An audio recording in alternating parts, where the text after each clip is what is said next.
இந்த வெள்ளிக்கிழமை எங்கட வீட்டு தூக்குச்சட்டி சாப்பாட்டில் என்ன இருக்குன்னு பார்ப்போமா. டிஃப்ரெண்ட் கண்ட்ரி டிஃப்ரெண்ட் ஸ்டேட்லேருந்து வந்திருக்கு. முதல் பச்சை பாசி பயர் எடுத்து நல்லா ப்ரெஷர் குக் பண்ணி போட்டு பருப்பு மாதிரி செய்கிறது. இது ஸ்ரீலங்காவில் எங்கட அம்மா செஞ்சு தருவா. உடம்புக்கு நல்ல ஹெல்த்தியான பருப்பு.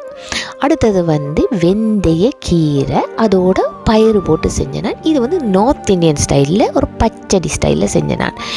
இது கொஞ்சம் வெந்தய கீரைன்ற கசப்பு இல்லாமல் நல்ல டேஸ்ட்டாக இருந்தது. ரக்கைக்கு கோகோனட் க்ரீம் போட்டு ரக்கிறேன். அடுத்தது தமிழ்நாட்டுண்ட எண்ணெய் கத்தரிக்காய் குழம்பு.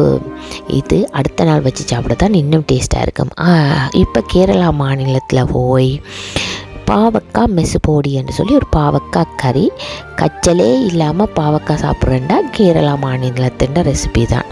அதோட பப்படம், வடகம், மோர் மிளகா, மெது வடை, அதுக்கு ரவை பாயாசம். எல்லாருக்கும் ஹாப்பி வேலண்டைன்ஸ் டே.